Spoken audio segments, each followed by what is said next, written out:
Bismillahirrahmanirrahim. Assalamualaikum warahmatullahi wabarakatuh.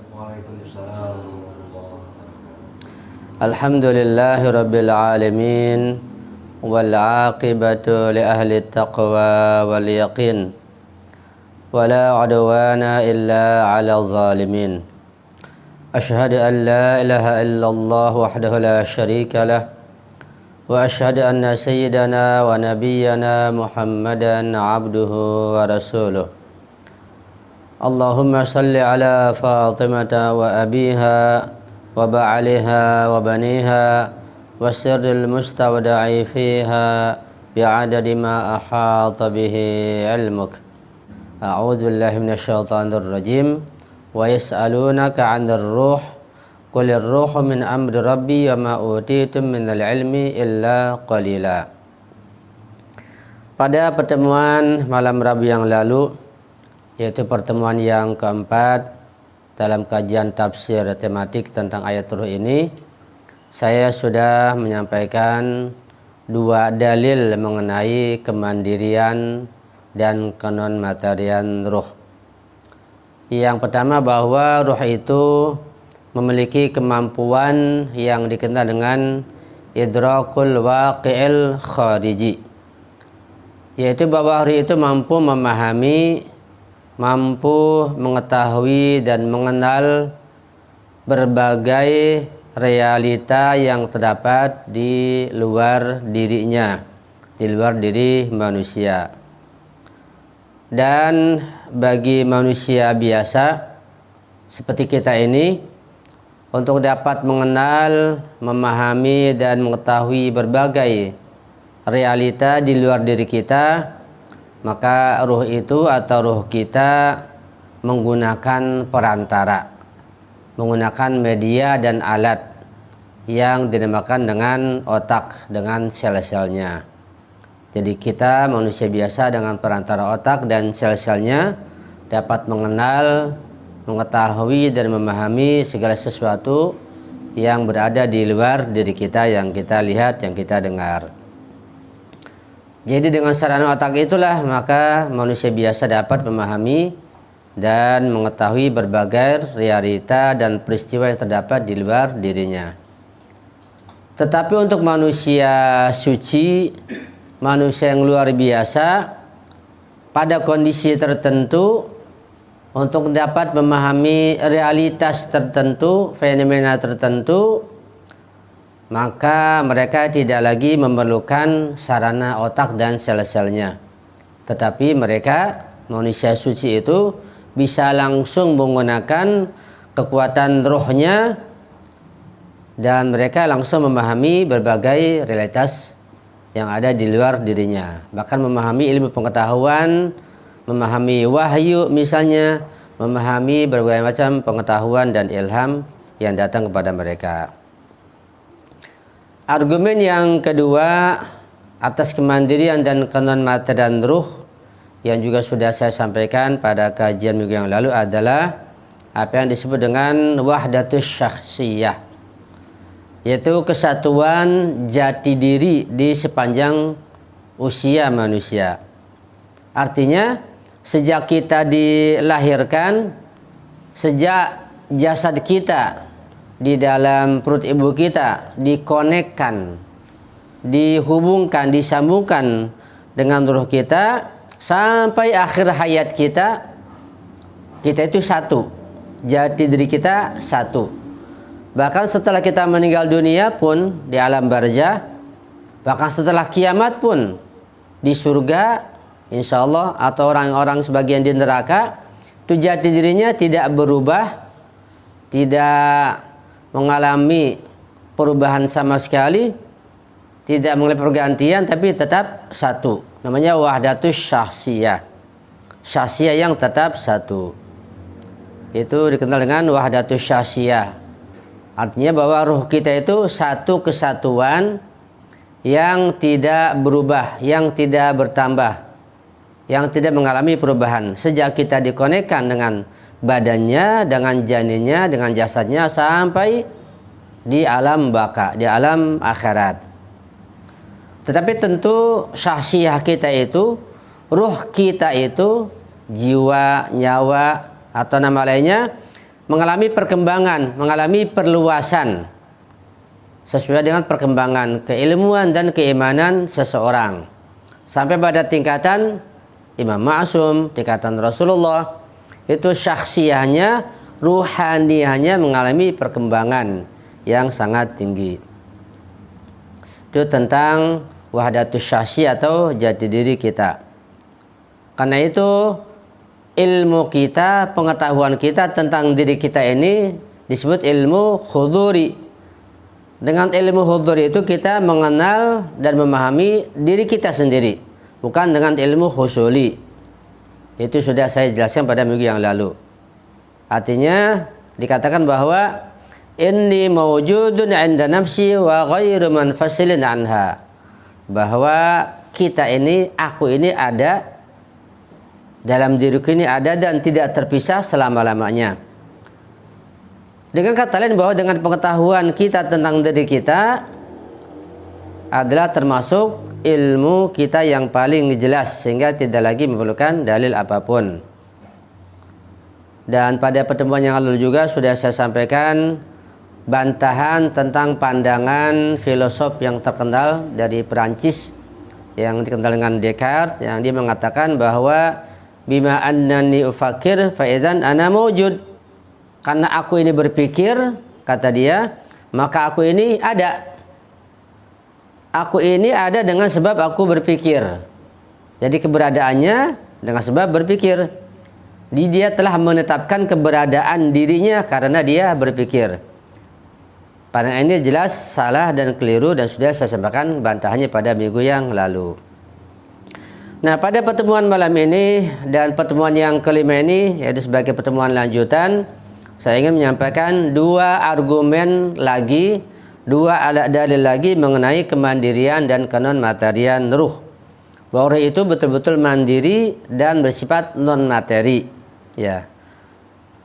Itu argumen yang ketiga adalah yang dikenal dengan adamu tatabukil kabir ma'as sogir, yaitu tidak adanya kesesuaian, tidak adanya kecocokan antara yang besar dengan yang kecil.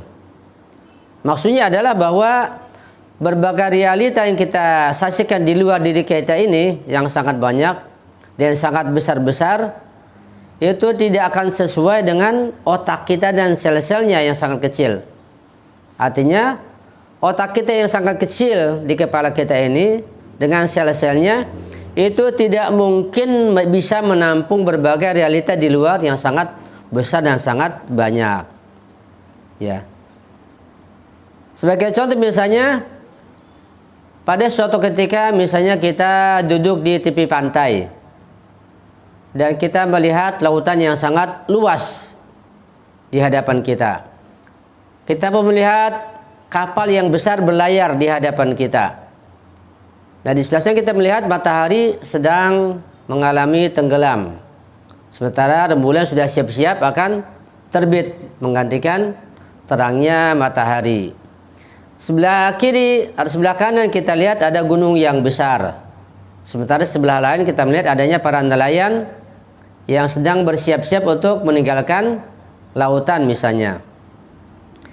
Ini kita saksikan dengan mata kepala kita. Nah, kita menyaksikan semua itu pemandangan di hadapan kita. Coba kita pejamkan mata kita sejenak, kita gambarkan semua yang kita lihat itu.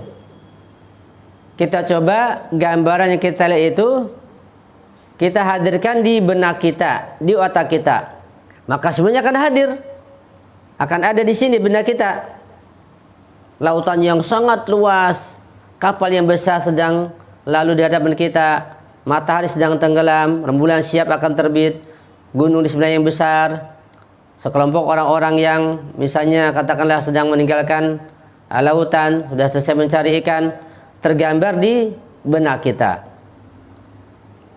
Nah, kalau kita melihat kondisi otak kita sangat kecil dengan sel-selnya, mana mungkin yang besar ini akan menampung semua yang sangat besar realita tersebut? Itu tidak mungkin. Ketika hal-hal yang sangat besar realita yang kita lihat begitu banyak tidak mungkin tertampung di otak kita yang kecil ini. Pasti ada penampung yang lain. Apa itu penampung yang lain? Itulah ruh kita. Jadi yang mencerap kemudian menampung, kita gambarkan itu kerja ruh, bukan kerja otak. Karena kalau kerja otak tidak mungkin sesuai antara besar di luar dengan yang kecil di otak. Itu nggak mungkin, ya. Ini pandangan para ulama seperti demikian. Kemudian kalau kita gambarkan yang lain lagi, misalnya katakanlah ketika seseorang ingin membangun gedung atau rumah ukuran 10 kali 10 meter besarnya, tapi dia punya tanah cuma 7 kali 7, kan nggak mungkin sesuai. Tidak mungkin bangunan 10 kali 10 cocok di atas tanah 7 kali 7, kadang nggak sesuai.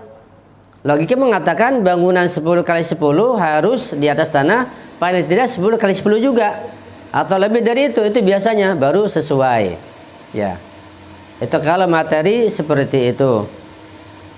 Tapi kalau akal kita atau ruh kita atau jiwa kita tidak demikian.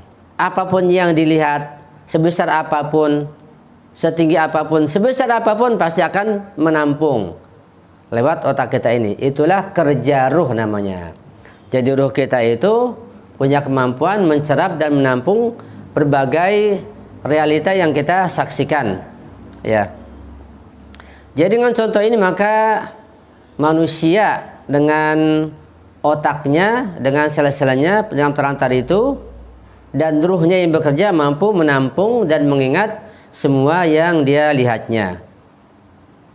Itu kerja ruh, bukan kerja otak semata. Otak kecil, tidak mungkin. Kerja ruh di belakang itu lewat otak. Tapi orang tertentu tidak lagi memerlukan otak atau sel-selnya, tapi langsung kekuatan ruh itu sendiri yang mencerap dan menampungnya. Jadi ruh manusia itu mampu menampung gambaran apapun yang besar. Ruh manusia mampu menampung dan mencerap kebesaran bumi kita ini. Mampu dia gambarkan.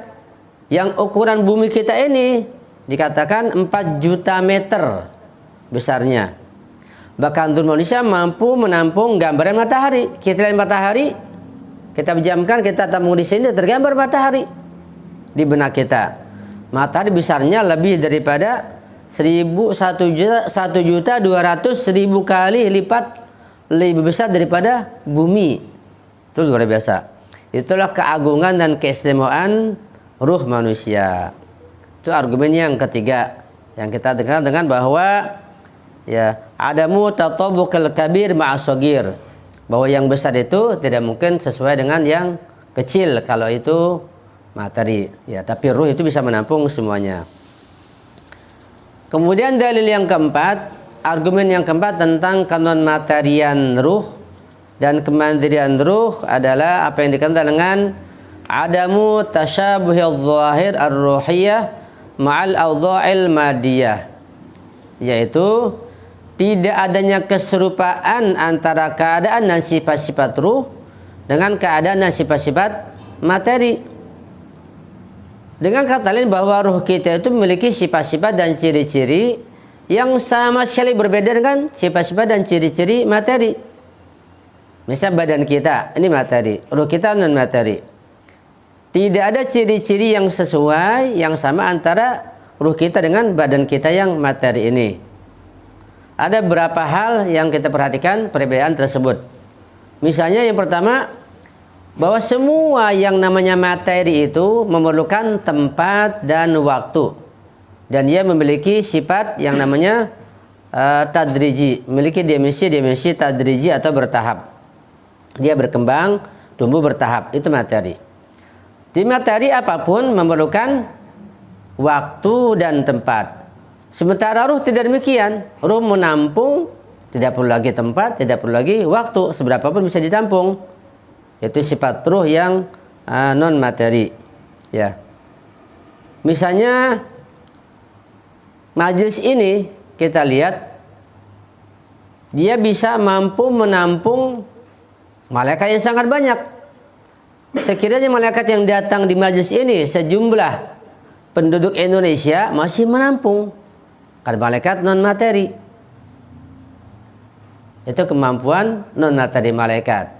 Ruh yang datang misalnya, ruh yang datang, ruh para orang-orang beriman, ruh mukminin, ruh orang yang soleh, ruh ma'asumin.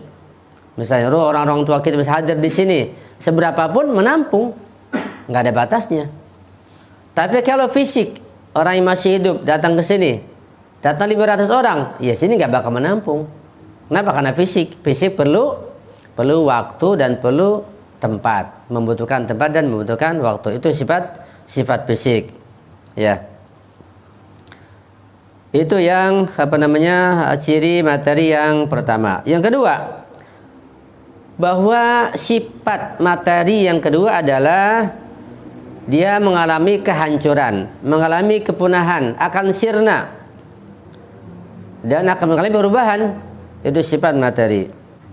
Sementara ruh yang non materi dia bersifat kekal abadi selama-lamanya. Oleh karena itu, sesuatu yang tergambar di benak kita sejak berpuluh-puluh tahun lamanya, dia tidak berubah. Dia tetap ada, dia tetap seperti itu. Sebagai contoh misalnya, terkadang kita mengingat dan mengenang masa kecil kita. Kalau kita punya kenangan, mungkin kita punya kenangan ini bersama orang tua kita, bersama kawan-kawan yang bermain ketika kita kecil, atau kita di sekolah, atau apalah yang kita kenang. Setelah sekian puluh tahun, kita sekarang sudah dewasa, kita sudah tua. Kita mengenang kenangan itu, kita mengenangnya masa kecil kita, yang tergambar masa kecil kita, dan kawan-kawan kita yang masih kecil-kecil yang tergambar di sini, bukan yang sekarang sudah tua atau sudah dewasa. Gitu. Tandanya bahwa ruh kita yang menampung kenangan itu tetap ada, tidak berubah, tidak basi, tidak rusak, dan tidak mengalami perubahan, tetap seperti itu. Katakanlah kita punya kenangan dengan seseorang yang kita jumpai 30 tahun yang lalu. Dia masih muda, masih ceria, belum ubanan, masih segar. Setelah 30 tahun kita kenal sekarang, kita ingat. Itu yang kita ingat yang 30 tahun yang lalu seperti itu. Bukan yang sekarang ini, begitu. Itu kemampuan ruh yang dia tidak rusak, tidak rapuh, tidak berubah, dan tidak berganti. Tetapi materi yang kita kenang itu, misalnya sejak kita kecil tadi itu, kita mengenang kehidupan yang indah.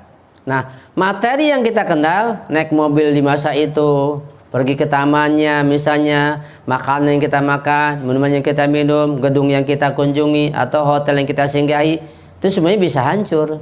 Itu sudah punah. Setelah 50 tahun bisa punah, bisa hancur, bisa telah berubah. Kalau materinya, wujud materinya. Tapi kenangan di sini yang tergambar itu tidak punah. Tergambar terus sampai akhir hayat, sampai selama-lamanya. Ya, segala benda yang kita kenang, bendanya itu wujudnya dia berubah setelah sekian tahun. Karena sifat materi berubah. Sifat materi dia bisa mengalami kerusakan dan kepunahan. Tapi ruh tidak mengalami kepunahan. Jadi ruh kita ini abadi selamanya, enggak punah, enggak hancur. Sejak Allah ciptakan ruh kita, sampai kapan hancur? Ya nggak pernah hancur. Sampai kapan mati? Ruh nggak pernah mati. Ruh sekali ada, tetap ada. Sampai kapan? Ya sampai di surga, atau orang yang jahat, yang ahli fasik di neraka. Jadi kita sudah terlanjur ada ini, bahasa bahasa kita katakanlah, kita sudah terkadung ada, terlanjur ada, nggak bisa tiada. Ruh kita, jati diri kita, hakikat diri kita. Kalau fisik kita, ya sebentar juga hancur. Kita meninggal, dikuburkan, hancur, hilang fisik kita. Dan semua sifatnya fisik itu, fisik siapapun, hatta fisik Nabi pun, cuma pada waktu tertentu nantinya akan mengalami kehancuran. Matahari, fisik matahari. Rembulan, fisik rembulan. Semuanya ini yang namanya fisiknya itu hancur semuanya setelah kiamat. Fisiknya semua hancur. Tapi ruhnya tidak akan hancur selama-lamanya. Sudah sediakan semuanya punya ruh. Matahari, rembulan, hatta meja, hatta baju kita, semuanya punya ruh. Materinya ini, baju ini, bentar lagi hancur. Tapi ruhnya tidak akan hancur. Ruh kita tidak akan pernah hancur, tidak rusak, tidak mengalami ketiadaan, selalu ada sampai khalidina fiha abada, selamanya di surga, atau selamanya wadzullah di neraka. Itu ruh kita. Terlanjur kita ada selama-lamanya. Innama khuliqtum lil baqa, kata Imam Ja'far Shadiq. Kalian Allah ciptakan untuk kekal selama-lamanya. Apanya? Ya ruhnya, fisiknya. Fisiknya hancur, begitu. Itu yang kedua, sifat materi. Kemudian yang ketiga, sifat materi, bahwa setiap materi itu dapat dibagi-bagi, dapat dipecah-pecah kepada beberapa bagian, dapat dibagi-bagi begitu. Sementara ruh tidak bisa dibagi-bagi, tidak bisa dipecah-pecah. Misalnya kita melihat sebuah rumah. Rumah dibangun bisa dibagi-bagi ke beberapa kamar. Rumah materi bisa dibagi-bagi misalnya. Misalnya buahan lah, buah semangka kita beli. Satu buah semangka. Kita ambil pisau bisa kita bagi-bagi. Air satu teko. Kita bisa tuang ke beberapa gelas, bisa kita bagi-bagi. Dan apapun yang sifatnya materi bisa kita bagi-bagi. Kita beli beras karung, kita bagi-bagi berapa kilo misalnya. Kita beli daging satu karung, bisa kita bagi berapa kilo misalnya, bagi-bagi. Semua materi apapun bentuknya, jenisnya bisa dibagi-bagi. Itu sifat materi. Tapi ruh kita nggak bisa dibagi-bagi. Ya, itu keistimewaan ruh kita. Dan itu ruh kita mampu mencerap berbagai materi yang ada di luar dari kita, dan ruh kita nggak bisa dibagi-bagi, ya. Dan ini menunjukkan bahwa ruh kita itu bersifat non materi dan bersifat mandiri. Karena sesuatu yang bisa dibagi-bagi dia tidak akan kekal, tidak akan abadi. Tapi sesuatu yang tidak bisa dibagi-bagi, yang bersifat non materi, itu bersifat mandiri. Ya, dan kekal abadi selama-lamanya. Ya. Kemudian misalnya kalau kita berikan contoh yang lain ya, yang lebih jauh lagi lah katakanlah, kita lompat contohnya ini. Ketika kita mengenang peristiwa tragedi Karbala katakanlah, mengenai kesyahidan Imam Husain alaihissalam, cucu tercinta Rasulullah sallallahu alaihi wasallam. Kita mengenang tragedi Karbala. Kita teringat sejarah ada seorang namanya Shimir bin Jauzan yang berani memisahkan kepala Imam Husain dari jasadnya, dari tubuhnya. Laknatullah alaihi. Ada orang-orang yang lain dari kaum muslimin yang terkutuk, para pengkhianat itu, memisahkan jari Imam Husain dari tangannya untuk diambil cincinnya. Setelah itu Imam Husain diinjak oleh puluhan kuda, jasadnya, badannya itu hancur remuk. Kita lihat bahwa jasad Imam Husain, kepalanya terputus, terpisah dengan badannya, jarinya terputus, jasadnya, badannya remuk, diinjak-injak oleh kuda. Abul Fadl Abbas, tangannya putus kedua-duanya, kepalanya diputus juga. Itu jasadnya yang bersifat fisik dan sifatnya materi. Tapi apakah ruh Imam Husain seperti itu? Tidak. Ruh satu kesatuan. Dari sebilang wahdatus syahsiyah, nggak bisa dibagi, nggak bisa diputus, nggak bisa dipecah-pecah. Walaupun fisik Imam Husain hancur, bisa dipotong-potong. Bahkan lebih dari itu, kalau kita menilai lebih jauh lagi tentang keadaan Imam Husain alaihissalam, kalau kita melihat secara lahiriah dengan mata kepala kita, kepala Imam Husain telah dipisah dari badannya. Jasadnya diinjak-injak oleh kuda, badannya penuh dengan panah. Kita merasa sedih, kita merasa kasihan. Tetapi kalau kita mengenal dan mengetahui kondisi dan makam ruhnya, makam ruhani beliau, akan lain lagi tentunya. Karena orang-orang yang tidak mengerti dan tidak paham tentang makam ruhani itu, bisa jadi menduga atau meyakini ketika Imam Husain dipotong kepalanya atau digorok, kemudian diinjak-injak, Imam Husain sangat merasa kesakitan, tersiksa beliau. Itu orang-orang yang tidak paham tentang makam ruhani Imam Husain alaihissalam. Karena ruh tidak demikian, punya makam sendiri. Kalaupun jasad Imam Husain dipotong-potong, dicacah-cacah misalnya, tapi beliau tidak merasakan sakit rohani beliau pada makam tertentu. Bahkan mengalami keindahan tertentu yang sangat indah saat meregu kesyahidan. Itu beliau sampai ke makam fana yang tidak mungkin terasa sakitnya ketika beliau dibacok, digorok atau diinjak-injak, tidak akan terasa. Bukan saja tidak merasa, bahkan mengalami keindahan yang lebih dari itu, nggak bisa digambarkan. Karena itu ketika dikatakan Rasulullah meninggal dunia dan sekarat, mengalami begitu sakitnya dicabut nyawa, itu betul-betul menghina Rasulullah. Ada hadis yang menafikan itu, ayat Quran juga menafikan hal itu. Dicabut nyawa macam-macam. Masa orang beriman dengan orang yang fasik sama dicabut nyawanya, semua kesakitan? Tidak. Satu contoh misalnya ketika Imam Ali alaihissalam kakinya tertancap panah akan dicabut oleh sahabat. Imam Hasan putra beliau mengatakan jangan dicabut, nanti ketika beliau sholat baru cabut. Beliau sholat dengan khusyunya, dicabut tidak terasa. Kondisi fisik dengan ruh berbeda. Ketika ruh itu betul-betul melekat dengan fisiknya, ya sakit luar biasa karena cinta materi, cinta pada fisiknya. Tapi kita ruh itu terbang ke makam fana ketika sholat, ketika ibadah, nggak pakai bius lagi, nggak terasa. Karena ruhnya pada keadaan, pada kondisi kenikmatan yang luar biasa ketika sholat, nggak terasa dicabut. Itu Imam Ali alaihissalam. Ketika Al-Alama Al-Ardabili, Muqaddas Al-Ardabili, ya, dikisahkan ketika dia sedang rukunya panjang sekali, turun salju ke pundaknya sampai penuh salju di pundaknya. Saking nikmatnya sujud, saking lamanya dia nggak terasa dingin. Salju bisa di bawah 0. Karena nikmatnya sholat yang luar biasa, salju menumpuk dia nggak terasa. Bangun baru terasa. Karena nikmatnya sholat. Buat orang tertentu seperti itu. Begitulah Imam Husain alaihissalam. Mustahil dan mustahil ketika beliau digorok atau diinjak-injak beliau merasakan sakit, mustahil. Karena beliau sampai ke makam ruhani yang begitu tinggi, ke makam fana, sudah sampai ke puncak kenikmatan. Ini perlu kita bahas pada pertemuan yang khusus untuk memahami makam-makam ruhani yang sampai tinggi seperti itu. Ya. Nah, kita punya makam yang sangat rendah. Kita perlu mengetahui makam ruhani kita berada di mana, seberapa. Dan kita pun perlu mengenal makam-makam ruhani orang-orang yang mulia, Rasulullah dan keluarga beliau yang khusus. Ahlul bait beliau yang khusus, yang khos atau yang khasos, yang akhos. Bukan yang al-am, bukan yang al-am.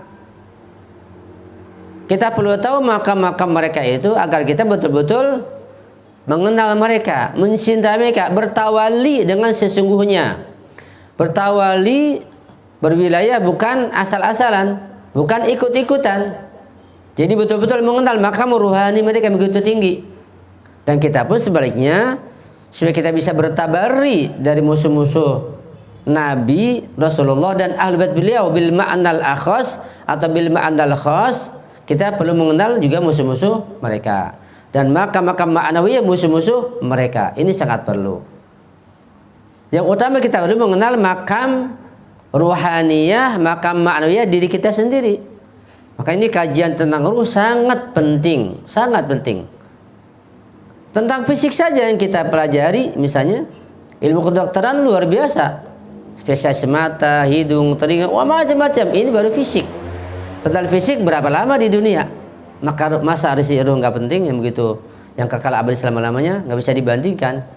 Nah, jadi ini kajian yang sangat penting dan perlu waktu yang khusus untuk mengkaji tentang makam-makam ruhani para nabi, para rasul, para ma'asumin, ya juga makam ruhani diri kita agar kita bisa meningkatkan diri kita, agar kita bisa mengenal diri kita dengan baik. Ya, mudah-mudahan kajian ini dapat kita pahami dengan baik. Jadi kita bisa betul-betul dapat meningkatkan ilmu kita, pengetahuan kita, keimanan kita kepada Allah Subhanahu wa taala. Jadi 4 dalil, 4 argumen mengenai kemandirian dan kenon-matan ruh sudah saya sampaikan dalam 2 pertemuan. Kalau kita melihat kitab Jami'us Sa'adat, ya, Ini ada 2 jilid ini, kitab Jami'us Sa'adat, kitab akhlak. Karena pentingnya masalah ruh, masalah rohani, muallif yaitu Asy-Syaikh Al-Jalil Al-Maula Muhammad Mahdi An-Niraqi membahas masalah ruh, membahas masalah akhlak. Karena masalah akhlak, masalah batin punya hubungan erat dengan masalah ruh, sehingga beliau membahas masalah ruh. Dan dalil mengenai kemandirian dan konon matian ruh di sini beliau sampaikan 6 argumen, 6 dalil, sangat mendalam. Ini 4, ini 6, sudah 10. Insyaallah kita akan kaji di lain kesempatan. Ya, sampai di sini dulu kajian kita. Mudah-mudahan kita bisa punya waktu di lain kesempatan lagi untuk melanjutkan kajian ini yang sangat penting, dan kita bisa mendengarkan baik sebagai bekal kita mencapai kebahagiaan lahir batin dunia dan akhirat insyaallah. Amin ya rabbal alamin. Hadanallahu wa iyyakum ajma'in. Wassalamualaikum warahmatullahi wabarakatuh.